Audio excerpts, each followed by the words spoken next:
right. Well, we'll get to know you. I'll get to know you even more during this. I'm excited. Pick your brain, ask questions. You guys have just tuned in to Minnesociology. It's the podcast about people in the Midwest. We are joined today by a very special guest. It's Sara and her boyfriend, KADE. Hello. You guys know me. I'm Chris. I'm Courtney. Sara is a particular subject of interest for this podcast because she counts herself among the really small group of people who's actually left Minnesota.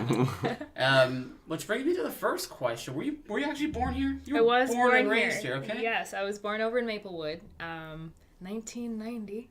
And grew up in... Were you born in Maplewood? You guys are the Yeah, you guys well, are at the White same Bear, and I was born nice. in 90, April 12th. Hey, there you go. November 1st. Oh. So, yeah, close in age. Yep. So, grew up on the north end of town. Your whole family here? Mom, dad, Yeah, grandma, they were. grandpa? So everyone's here. My mom moved down to Florida, but that's the only one That's who's right. left. I forgot Escaped. You guys visited her a lot. Yeah, didn't you? yeah, She everyone else escaped. is She- still so here. she got out. Your mom got the hell out.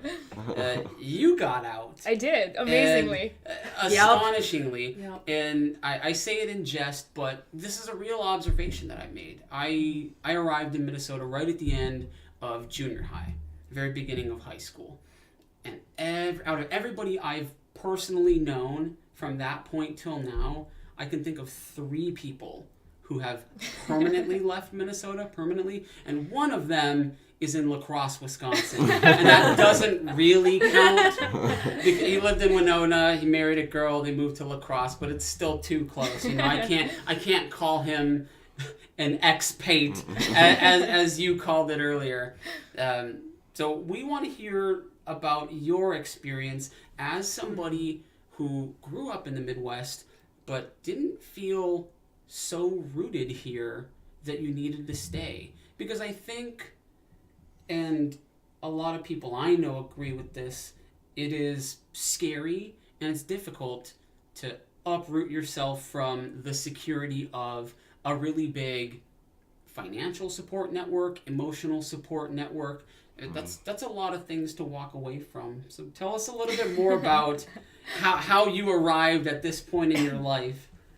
Yeah, it's funny.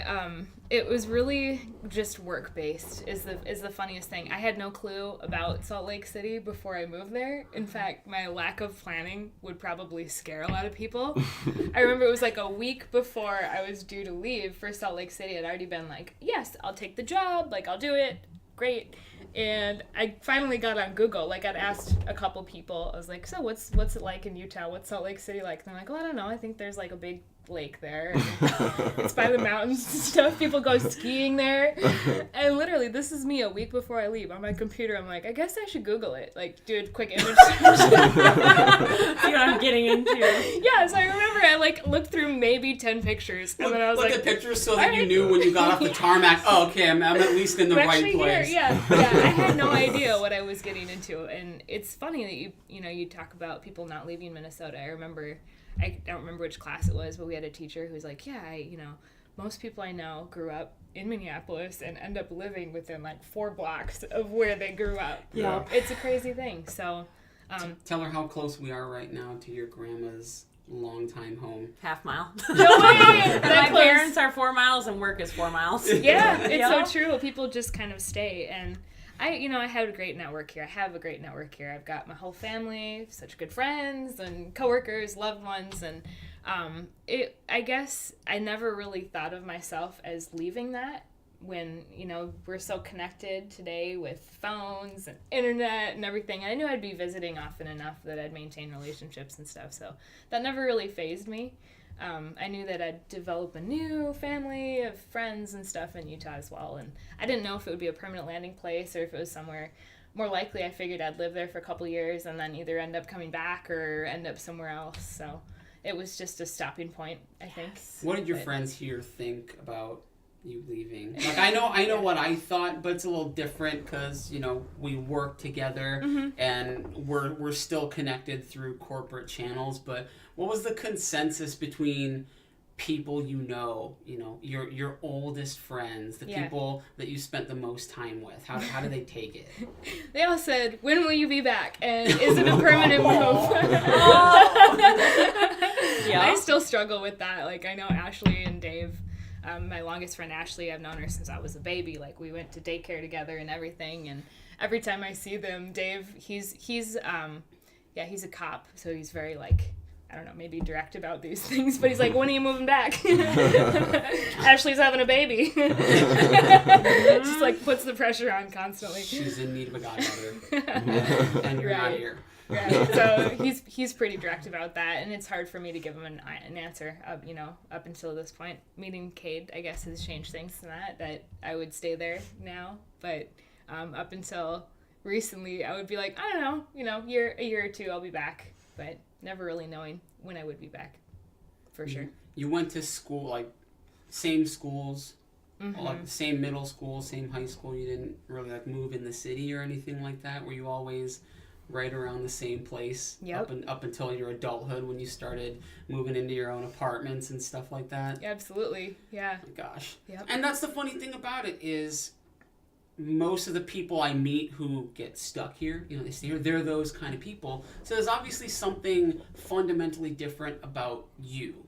You're outstanding in that you didn't feel like all these things that you had here were enough to keep you here. You were content that, well, I want to do something different for myself, and hey, this Minnesota will continue to exist without me here, and it's always going to be here when you come back, and it's mostly intact. You're back, and people are eager to see you, but it's just one of those funny things. Even people on our team at work, nobody expected that in such a short amount of time you were just going to be gone, right? And that you would stay gone. So everybody, I think, was in agreement with you, and that they thought, this is just a temporary thing. And I do that a lot. When somebody tells me they're going to leave Minnesota, I'm like, no, you're not. You'll be back. You're going to be back. And Duluth even more so has this problem. And it's a local thing. So you have people who are from Duluth. They will even try and just creep out 2 hours away from Duluth and get down to the cities, and they wind up back in Duluth. That's so weird. It's manic. Yeah. It's how my sister and her husband are. We're not from here, but I always knew she'd be back, because she married a guy who was born and raised in Duluth. It was like, you're gonna be back. And now they're up there. But there's something different. So what do you think is different socially about you? What do you think is different culturally? Because do you suppose maybe your mom's willingness to sort of pack up and go do a new thing has maybe helped you in that regard? I think so. I think seeing her leave, it's makes me realize that there's more out there. There's other places to live, and I think I reached a point where I was like, wow, I've never lived anywhere but here my whole life. Maybe I should try somewhere else, even for a while. Yep. So there was that point, and I think seeing her move, that probably shaped that as well, seeing that she was okay. She moved away. She was fine. She didn't suffer all sorts of negative consequences for it, and she's happy about it. So how long has she been gone? She's been gone a while. I think like 8 years. Oh my gosh. Yeah, wow. She's been down there a while. So, and she only came back. So you were like just getting done with high school or around there when she left? That's a weird time to have a parent say, all right, I'm going to go somewhere else. It was weird. Yeah, I would cry, probably, like in that situation. Yeah, it did. I caused, there were some feelings there. I never anticipated. I never thought, boy, I'm going to be sad when my mom leaves. But there was something. I felt bad, but knew I'd be able to visit her just as much. So. And it's Florida. Yeah, great place to visit from here. I was like, oh, good. Every January, I know where I'm going. Yeah, same. Yeah. I have a friend in California, best friend. So every year, at least once or twice, I'm going to California. And granted, now she's going to move to Nashville, but still, that's nice and warm, right? I love Nashville. Yeah? It's even better. Yeah, okay. I'm excited. I haven't actually been to Nashville. Oh my gosh, you'll love it. It's not as beachy, but it's definitely a cool city. Music and stuff. You've been there more than once? Just once. Oh. It left that much of an impression. I would go there in a heartbeat anytime. That's like me and I love Boston. I've been to Boston like 3 or 4 times. I love Boston for some reason. Like it's just, I'm not I live in St. Paul in a suburb. I'm not a city person, but Boston just has this energy to it, and I love the T and the transportation system. You don't really need a car; you can get anywhere, and yeah, I really like. So that's Boston to me, but Nashville might be the new one. I think Nashville's probably going to be a little bit like Boston in that we'll be attracted to the people, right? Mm-hmm. That's where that energy in Boston comes from. It comes from this like really busy East Coast lifestyle, that no bullshit, take no crap from anybody lifestyle that these people have. And she's got a really good friend from Massachusetts who we hope is going to join us sometime on the show, and he just does not fit in here, right? Everybody likes him, but he's such a busybody. You immediately recognize his non-Minnesota stature. Like it very just direct, wears it proudly. It's crazy. I think Nashville's probably a little bit like that too. Cool. I suppose. I'm excited to You guys visit. will have fun there. Yes. Cool. This guy's a Boston fan. Yeah, I am a Boston fan. Actually went to the World Series there. That's true. Oh, cool. Yeah. Won a game 2 of the World Series. I've been to Boston a couple times too. Haven't spent a ton of time exploring all over the place, but yeah, I have been there a few times and love it. Like it's a really cool spot that you can feel that energy like you mentioned. So Yeah. I have an ignorant question. Yes. Do you guys remember in your adult lives or children's lives, whatever, have you ever met somebody from Utah? Like, think about it. No. Right? I can immediately and assertively tell you no. Right?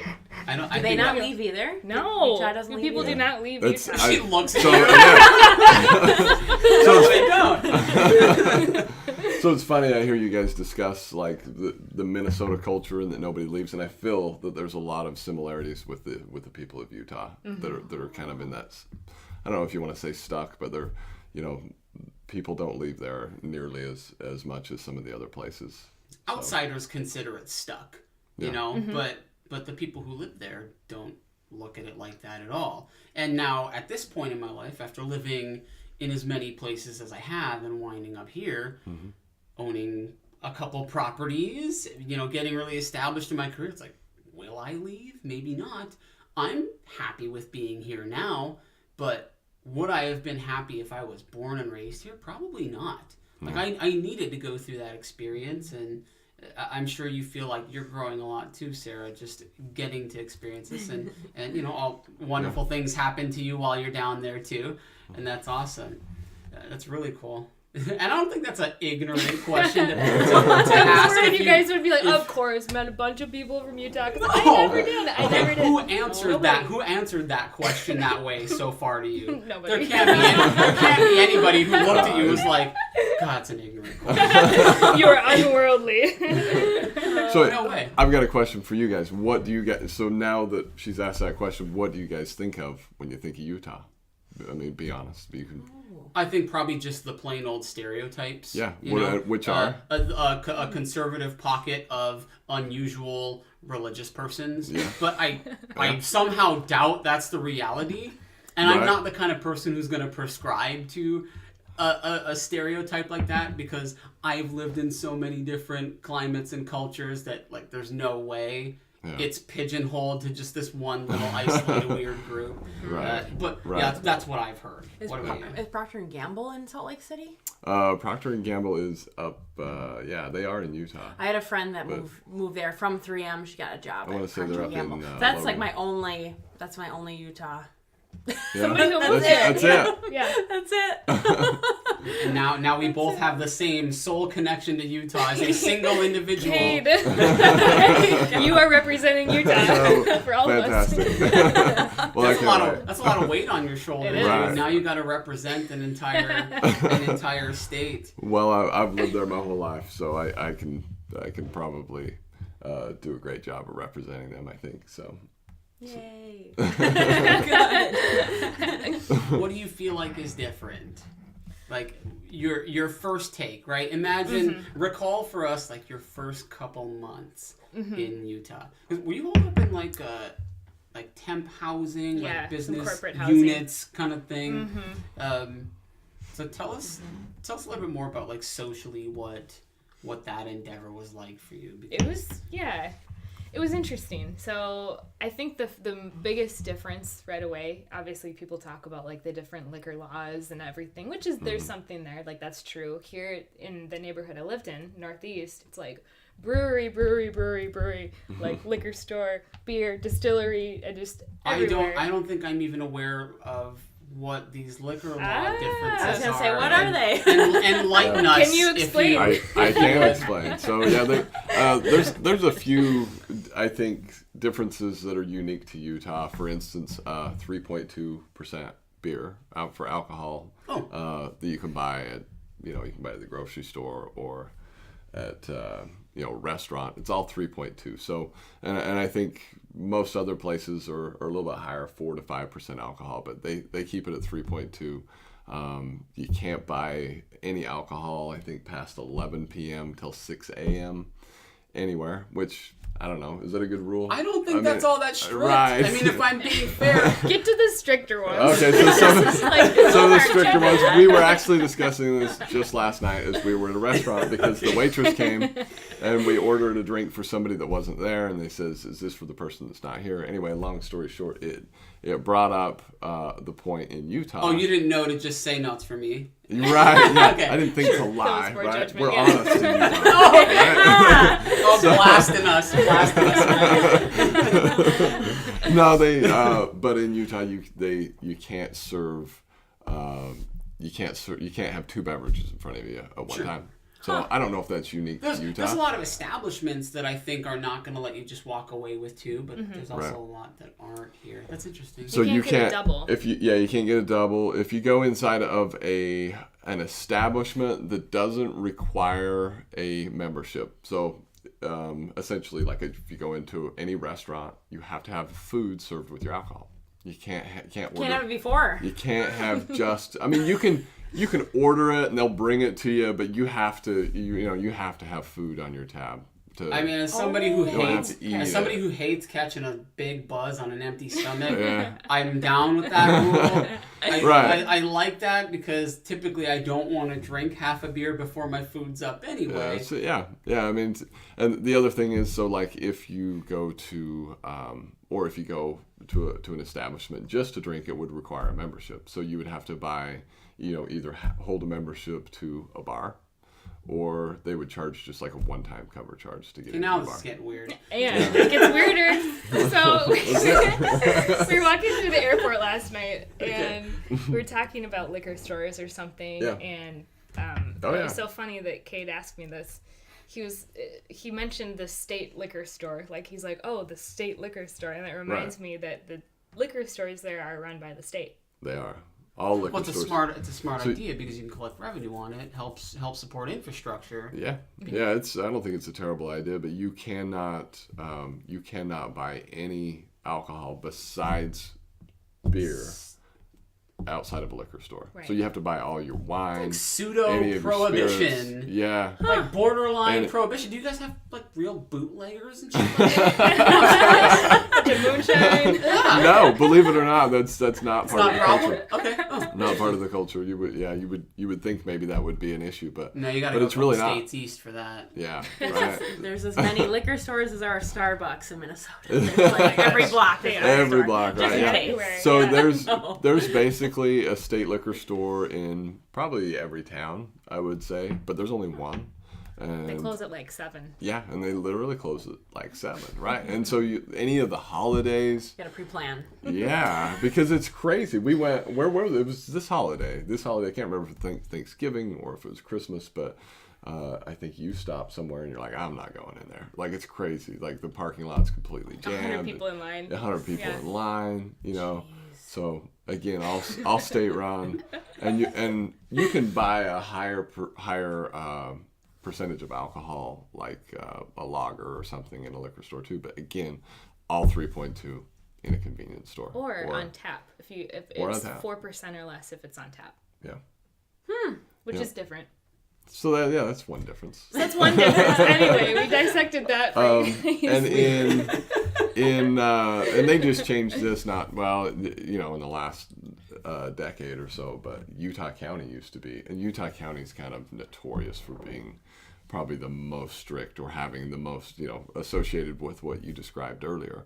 Kind of that little pigeonhole. That would be the conservative pocket where the rules are the hardest and all that. Okay. Yeah, and Salt Lake City's got a lot more culture that would maybe align with some similar to Minnesota, or maybe any other major metropolitan area. But you get down towards, a couple hours, or not even a couple hours, an hour south down into Provo or Utah County, and it's a little bit more what you described earlier. So they have, so it's kind of funny, and maybe we can really go down this avenue. But, we can go anywhere, whatever. But it was a dry, take us there. Right? It was a dry county on Sundays. Okay. So, you couldn't buy any alcohol anywhere on Sundays. And as a result, I don't know if you guys are aware of this, but it's something that we're certainly culturally aware of in our state, is Utah County also is associated with the highest use of prescription drugs in our nation. So that's a tough problem. So it's an epidemic, really, because and so you'll be driving, and you see a lot of billboards and signs that talk about opioid addiction. We have in our workplace, we talk about, and I'm sure it's maybe even a nationwide problem, but specifically we talk about opioid use, and just how those are prescribed, and we discuss it. It's a topic that's pretty widely discussed, and everybody knows that it's an issue there. And it's kind of funny, the issue, if you associate the heavy alcohol laws and how strictly regimen they are, and that there's an alternative. You it's the same philosophy as bootlegging, right? It's just they're bootlegging a different product. So so you might remember, just from his billboard description, do you remember going through Fallon in Nevada? Yes. Seeing all those billboards. Yep. I lived in Nevada for some years when I was young, and when we went out to Tahoe, I took her out into Nevada, to a town I used to live in when I was little, and the same signs that you were just talking about, man, all over the place. And you could see that, hey, here's a small town in the middle of the desert, and they got a problem. Yeah. It's like, that's a crazy thing to see, because here we are up here, ignorant to the rest of the world. We're not anywhere near close to the heart of that problem, so we tend to not think about it. But that's a crazy thing. You never struck me as much of like a huge drinker anyway. I don't think any of this really affected you socially. It wasn't like you got there and went, oh my god, what am I gonna do? How am I gonna have any fun at all? That's very true. I don't think I drank, there was a period of time where I did not drink at all, so I think when I first got there, I was so focused on work, and I didn't really feel like I was going to be there for a long time. I felt like maybe a year, maybe 2 years. I don't know how long I'll be here. Mm-hmm. So I didn't plant roots at all. I didn't even bother to meet people, because I was working literally all the time, right? So it was your work and my work team, and that's about it. When I got the job permanently, I started to be like, okay, cool. And I met a couple friends. Party! Right. Met a couple friends who did the wine, and I know they enjoy wine, but so I met a couple friends, and that's been my biggest connection until meeting KADE this summer. So we want to unpack that a little bit more, but how about we have some snacks first? All right, I love snacks. Oh, how nice. These are from Morelos. Mexican bakery? Pan churros. E pastry. Up Arcade Street in St. Paul. I love these things. I forgot about these with the cream cheese, or I don't know what that is inside them, but it's delightful. Yeah, heck yeah. So let's dig in. Again, that's Morelos. Off of Arcade Street in St. Paul. Buy local. Check them out. I walked in today, and wow, they look good. A thing happened that happens to me every time I go somewhere where people speak Spanish, is I was immediately spoken Spanish to when I walked in the store. And I actually hate that I don't remember enough of the 4 years of Spanish I learned, because I would have loved to just continue talking with the guy. But you know, I walk in, he starts talking to me, and I have to just say, oh, hello, good morning. And I'm sure he's thinking, oh, you know, well, that was a surprise. Especially when this stash gets a little bit dirtier. I mean, they will exclusively, any Hispanic person will speak Spanish to me. It happens at Chipotle. At Chipotle, and somebody will just speak Spanish to me, and that's, I like it. I appreciate it. No. Do you speak any different languages or anything? I speak French. Do you really? Oui. How did I not know that about you? How about you? Do you speak languages? I took Spanish in high school. Nice. Yep, Nice. 4 years. Then we went to Mexico, and I got to practice a little bit. And I taught my parents, like, "Donde es el baño?" Like, most important, where's the bathroom? Like, I would just use it all the time. Like, Did anybody take a bite of this yet? What's yeah, in this? churros. Yeah. What is it? I don't know. Probably like a cinnamon paste, something or other. Hang on. Now look. Try that. Now look. Oh, wow. That was There's good. something in here. I don't know what this is. There's something in here. It's delicious. It's like a pudding. It's like a Yeah. pudding, yeah. Go. Thank you, though. Morelos. I dropped in. Yeah, it was just this morning, a couple hours ago. Thank you guys for the treats. They were really Very good. good. Thank you, guys. You're like, we don't eat sugar. That's okay. I love sugar. It's actually a problem. Same for me. Well, eat up. We don't want to be eating any of this later. Or you can take it home. You guys have beautiful dark hair and beautiful eyes. Yeah. Both of you. Is this a slightly Scandinavian? Courtney now has a crush on you, just so you know. Mutual. She's now in love with you. I know. So that's funny because I was telling Kate, I'm like, yeah, it's like really a lot of Scandinavian influence in Minnesota. You know, all the, like, Did you think you were going to be sitting down with non-blonde haired, blue eyed? right? A bunch of Lindquists and like, you know, this Oh, is yeah. like blonde, you know, but Yeah. no. Yeah, all of us in our dark hair and our dark eyes. Yep. People ask me if I'm like from Brazil. I'm like, no, it's the German. It's a, German. Yep, Yep. the That's German it. gets the dark hair. Same here. Yep. Yeah. But, yep. Like, thanks. Sure, Danke. I'll take it. Brazilian, yes. They're beautiful women. It's a compliment. Yeah, exactly. All you need is the tan to go with it. Exactly. If you fake tanned even for like 2 weeks, Yeah. oh my God, people would think you're so exotic Yeah. around here. Call me They Snow would. White. What do you think about the fro, by the way? I'm I loving your hair. hadn't debuted it. I was wearing a hat earlier, and I was Oh, like, it you know looks what? so good. I was like, forget it. I'll just rock the fro today. I love that. It looks good. I'm just gonna keep going. Good. Do it. I'm just Get gonna it keep big. going. I'm gonna see if I can get this thing to be like Ronald McDonald. Yeah. Yep. I love it. Don't worry. I love it. Don't worry. I love it. Make it a ponytail, baby. This cream cheese in here is really good too. I love Yeah. that stuff. Yes. So I'm thinking it would be funny. It's funny because people are like, "Oh, are you Brazilian?" I feel like that's a compliment. Yeah. But if people were like, "Oh, are you German?" You might be like, "Yeah." See, Oh gosh. man. Not as exotic. Why do you ask? Because of my voice? My strong forearms. The hair on my forearms. Right. Yeah, exactly. Oh. That's funny. They didn't want to ask, so they just like redirected, like, different country that has dark hair. I don't know. Either of you guys on Twitter? You on Twitter at all? Nope. You guys tweet? No. No? You Yeah. You can find us on Twitter at Minnesociology. But let's read some Minnesota tweets. Oh, I love it. Yes. Minnesota tweets. This is good. Yeah, this was. I've been trying to teach him Minnesotan. I should have pulled up some Utah tweets. Oh. Yeah, maybe we can. Maybe as a side thing. Do you have Twitter on this phone? No. We can quick download it. It'll be fine. I'm Twitter pated. Aw. I learned that word.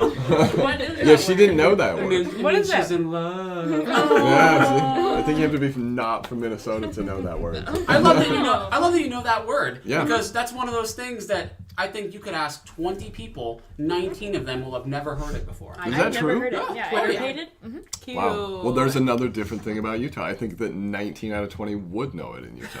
Maybe I it's do. maybe it's just a regional word. Yeah. It could be a regional But word. Absolutely.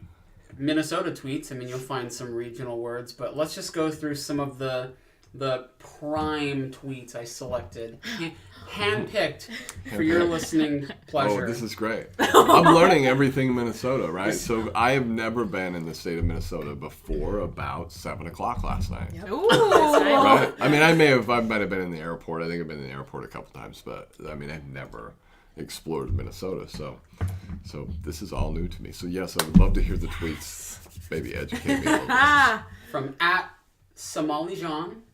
@Somali John. Somali John, JAWN, @Somali John. Told a ninja, I'm from Minnesota, and he gonna say that he always want to visit Minnesota. Why do y'all lie for no reason? This is a tweet that's like culturally telling, not just about Minnesotans, but about straight people. @SuperDaveTC. You know what's cold in #Minnesota when you see this? There's a frozen, solid, dead squirrel. Oh no. #dinner. I don't think we're that bad. Not in Minnesota. Maybe in Kentucky.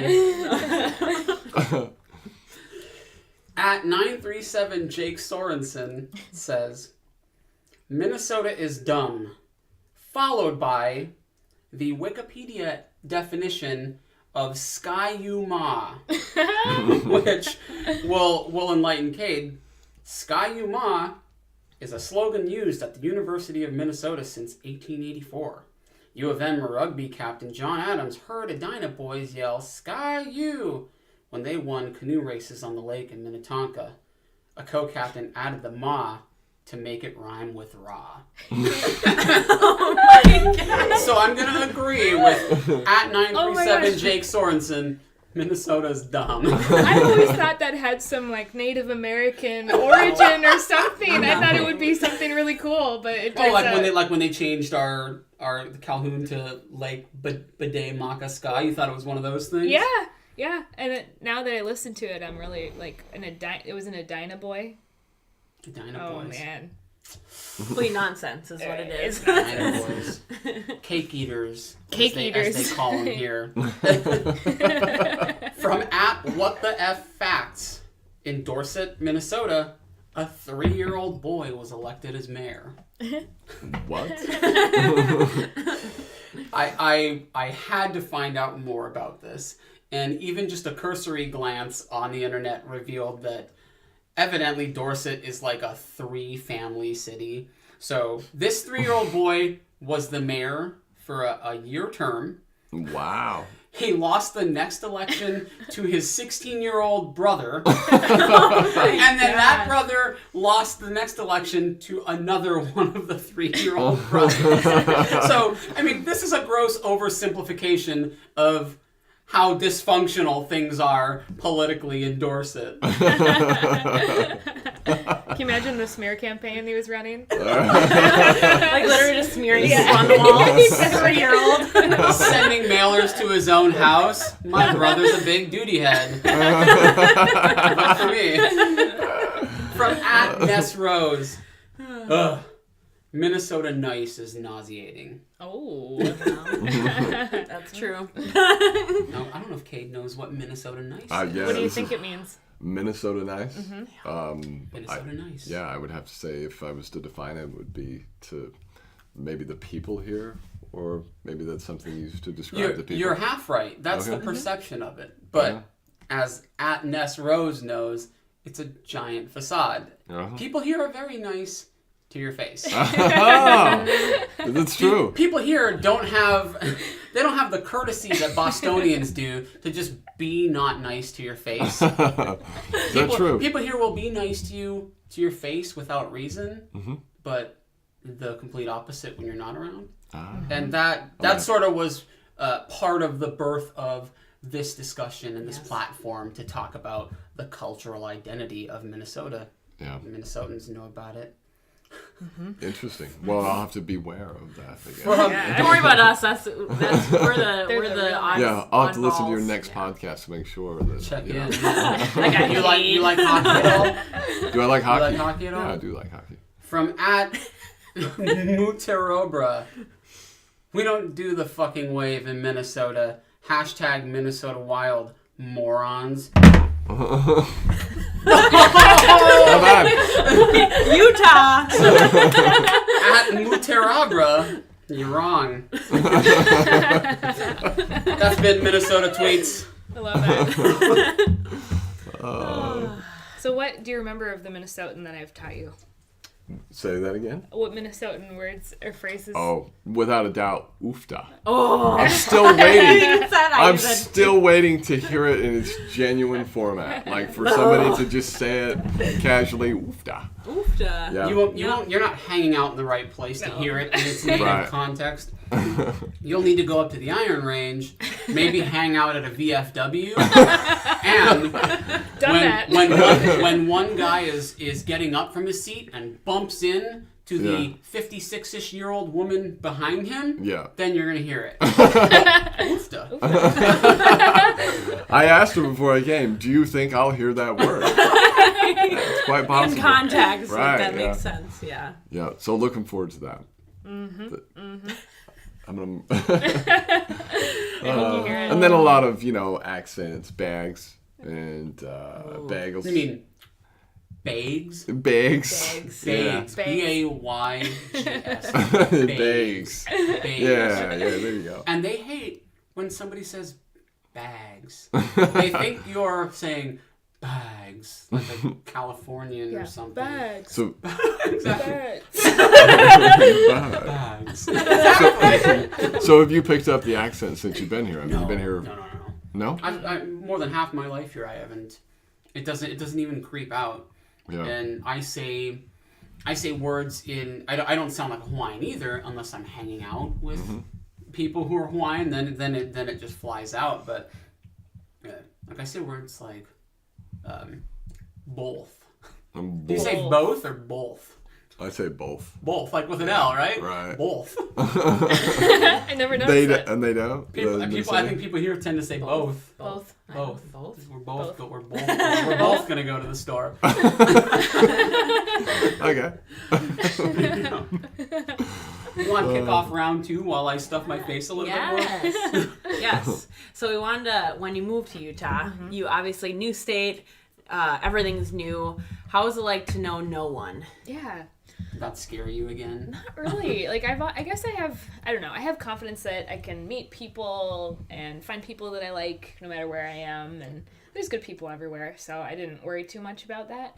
It was a little different for me, like because when I was here, I would be hanging out with people pretty much all the time, like doing this tonight, hanging out with Susie tomorrow, blah, blah, blah, just night after night. Whereas there, I wasn't doing that. So that was a big adjustment, but I knew that I'd meet people soon enough and I didn't worry too much about it.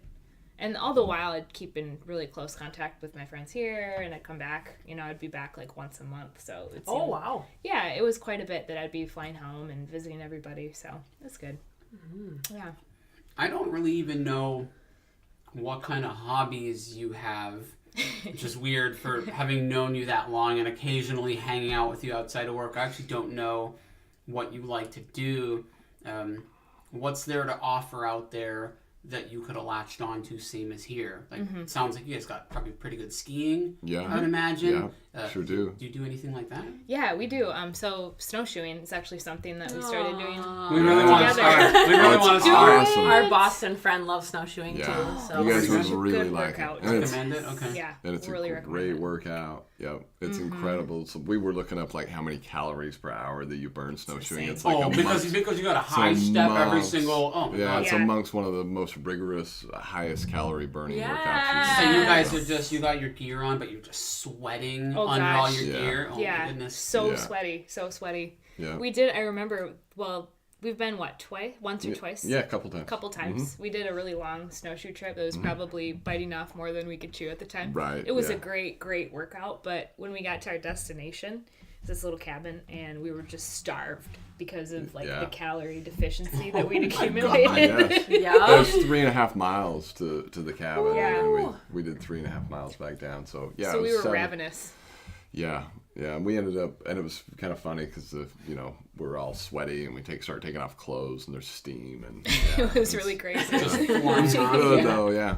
But there's so many outdoor activities Everything. to do in the Yeah. state of Utah. And I was skiing on Wednesday, right? I went skiing Wednesday, and but the weather, it's a little bit different. And maybe we'll talk about that, or maybe we'll get into that.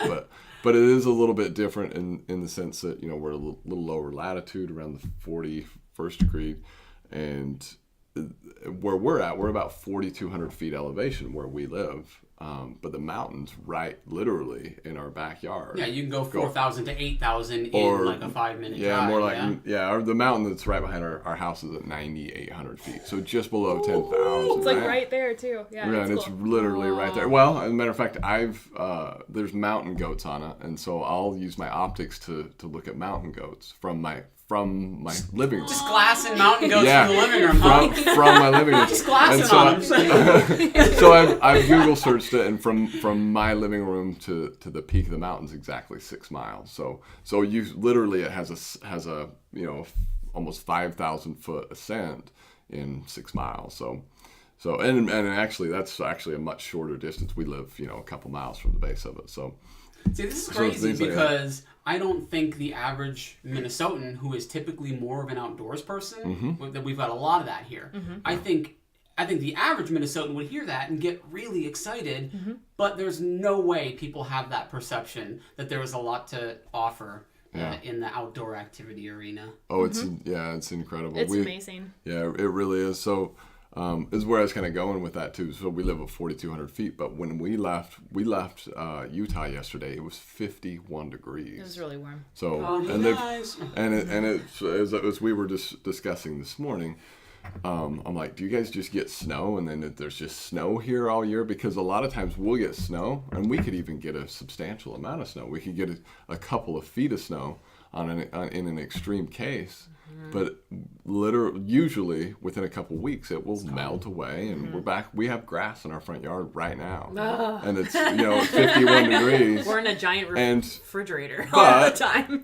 Again, right? Not too far from our house is the mountains where there's constant snow.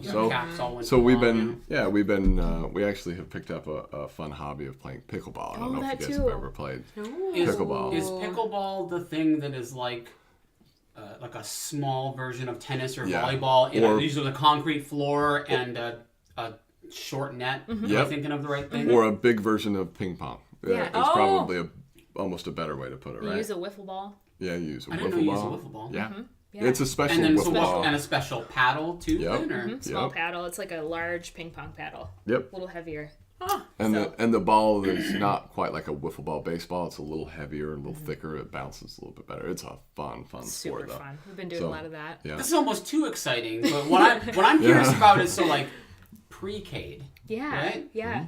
You obviously weren't out doing all these things with strangers. Or was that? Where did you first sort of build your network out from? Did you Yeah. start in office organizationally and then get connected with people from there? How did that happen? Was it Yeah. organic? Did you force it? That's funny. So I became immediate close friends with my team. Like that, they're like my family. I was able to select most of them. I had 2 team members when I got there, so I handpicked 5 others, and they were all really close with me and good friends. But actually, my best friend in Utah I met through our apartment building. There was a community wall where people would make posts, and one night she was like, hey, does anybody in here play Catan? And I was like, yes. So we met up for board games, and she and her husband became really good friends of ours. And so You just instantly connected with the right Yeah. people, huh? instantly, yeah. And there were some other friends in my apartment building, good number of people there. It was kind of it was in Salt Lake City, so it was kind of Yeah. like a young crowd, and, working educated people basically, and made some friends there. So that kind of branched out, through some of her family who lived there and other individuals that they knew. So, yeah, that's about it. But so before pre-KADE, like what I would do, I was hanging out with her a lot. Like we would hang out like all the time. She was just down the hall, so it'd be like, hey, what are you doing? Come over, kind of a thing. And beyond that, I was biking. I got a road bike, and there was a canyon right by. Obviously, I'd be running up and down that canyon all the time, but I got really into biking, where I would be biking, a few times a week up and down the canyon. She got me into biking. Ooh, Yeah.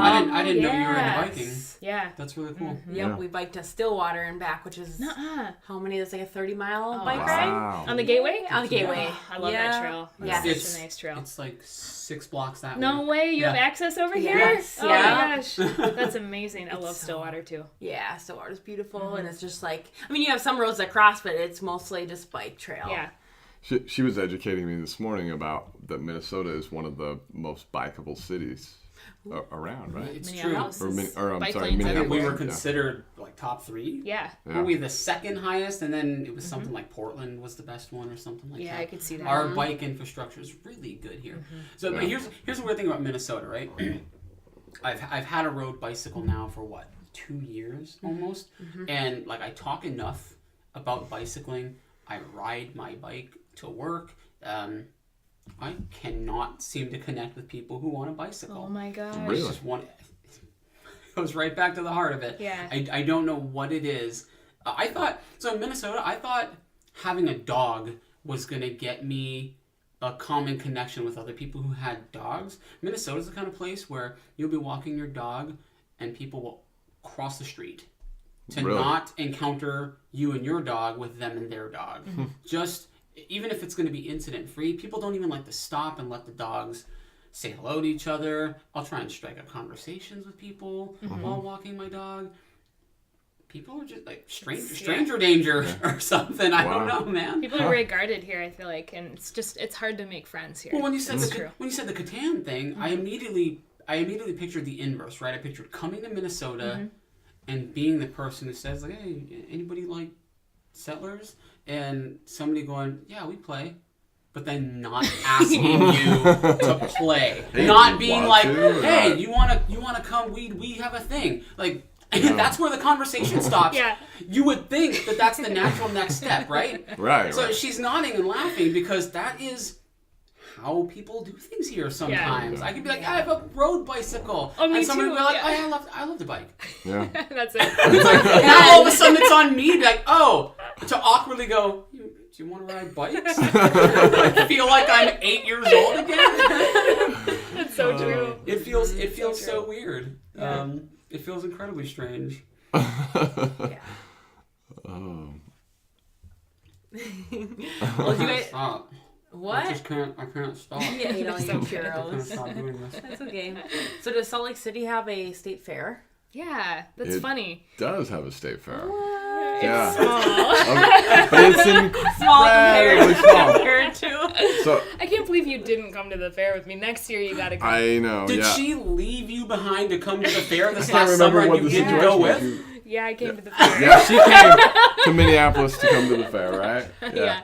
Which was really fun. So I had no idea. Like you guys talked earlier, like, oh, I'd never met anybody from Utah. Well, I had no idea what a big deal the Minnesota State Fair was, Yeah. right? So I start dating her, and lo and She's behold, talking all kinds of good shit Well- about the fair, and you're thinking it's like your fair? right? Yeah, I'm thinking, what's the big deal? It's a fair. So, right? Because we have a county fair that's by my house. We have the state fair. I guess it's a big, it's whatever. It's not even that big a deal.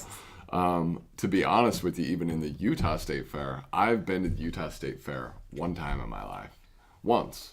But it's 45 minutes from my house. It's just, I don't know. It's not something that really I have a strong interest in. So Our fair takes 45 minutes to get to, even though it's only 3 miles that way. right. So we start talking about this.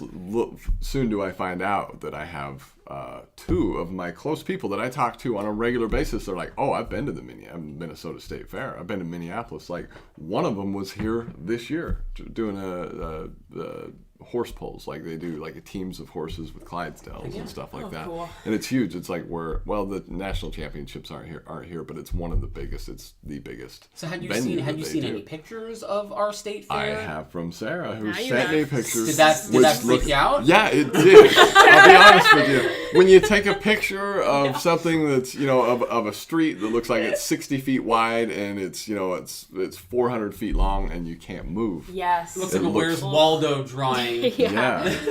Yeah, I have seen that. And I was showing him pictures. Incredible. Like, I took a picture of everything my friend ate that day, just Yeah. like one after the other. Sent him out Yeah, to one. and before she left, we got online. White girl shit right there. We got online and looked up the new food or the new fried foods that they were going to offer that year. Right, there's like a new menu of fried foods. This is all new to me, so I'm excited. I hope that someday soon I get to see it. For some reason, so I'm like you, right? Every other state I've lived in, I didn't even know they had a state fair if they had one. Mm-hmm. I've lived in Hawaii, California, Nevada, and Virginia. Mm-hmm. I don't know of any of those places having a big state fair of any notoriety. Yeah. I tell you, dude, this Minnesota State Fair, for some people, they spend all of summer looking forward to it. It's like Christmas here. Yeah. I don't care for it that much because it's an easy place to dump $100 to $200. Yeah. And, just be sweaty and surrounded by other people. I need to retreat after too long, but it doesn't surprise me at all that you guys have a state fair on a smaller scale. So have you been to the Utah State Fair? No, I didn't want to be disappointed. Too small. They're totally disappointed for that. Said it.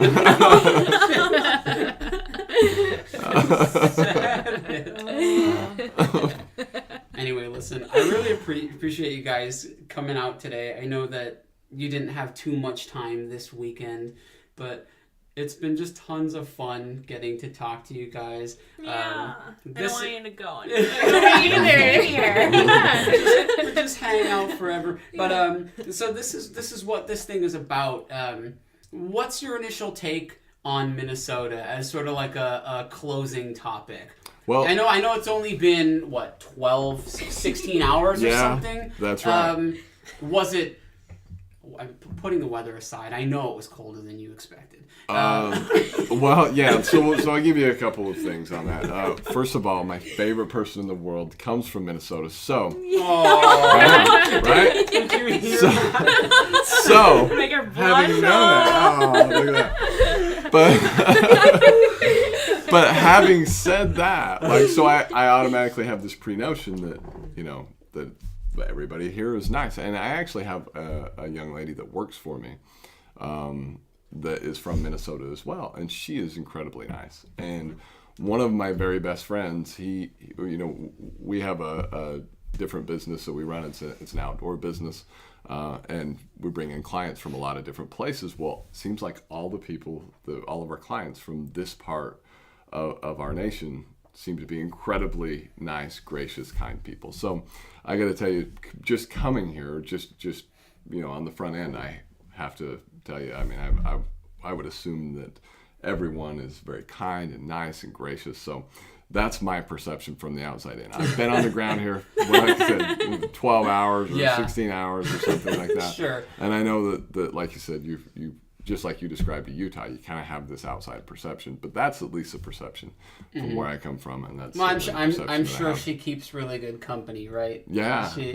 She's got a standard of excellence, and clearly she's applied it to you. Yeah. She applies it to the people she knows here, so I don't think with her in tow you're gonna run into the typical Minnesotan, but it might have been a different experience if you had arrived here on your own. Yeah. That's true. I mean that for sure. I can absolutely see what your point in that Sarah's an excellent judge of character and has, I even all of her friends back home are just very nice, kind, gracious people. So that's the people that she associates with, and that's probably will continue to be my perception. So we'll see. Maybe we should do this next time we're in town, and I can give you a more accurate representation. A year from now, I'll start taking notes. For sure, we'll have the follow up, and we're gonna have to find out if and how disappointed she was at the Utah State. Live tweet it. Live tweet it. I'll make a little video of myself being sad there. Yeah. Sitting on a curb and kids like, what? There's no fried food chickens. Yeah, no fried food. No. No booze. No food. Near beer at the state fair. Yeah, I would almost say that that might even be true, that there might not even be booze there. Who knows? There's probably, you would think that there would be, but no butter sculptures. Butter sculptures. They would melt. What about you, Love? You got any questions you want to ask these two? No, I think we've talked a lot about all the things. Sarah, anything you want to tell the internet? Who is watching? I think this is the most fun I've had in Minnesota in a long time. So thank you guys. Yes. It's really fun. Really fun. Can't wait to see the other episodes that you have. Yeah. Really neat. Hey, so check it out. This has been Minnesociology, the podcast about people and the Midwest. Send us a message to friends@minnesociology.com or check us out on Twitter. Thank you so much for listening and supporting our podcast. We're really excited about it. Appreciate you guys.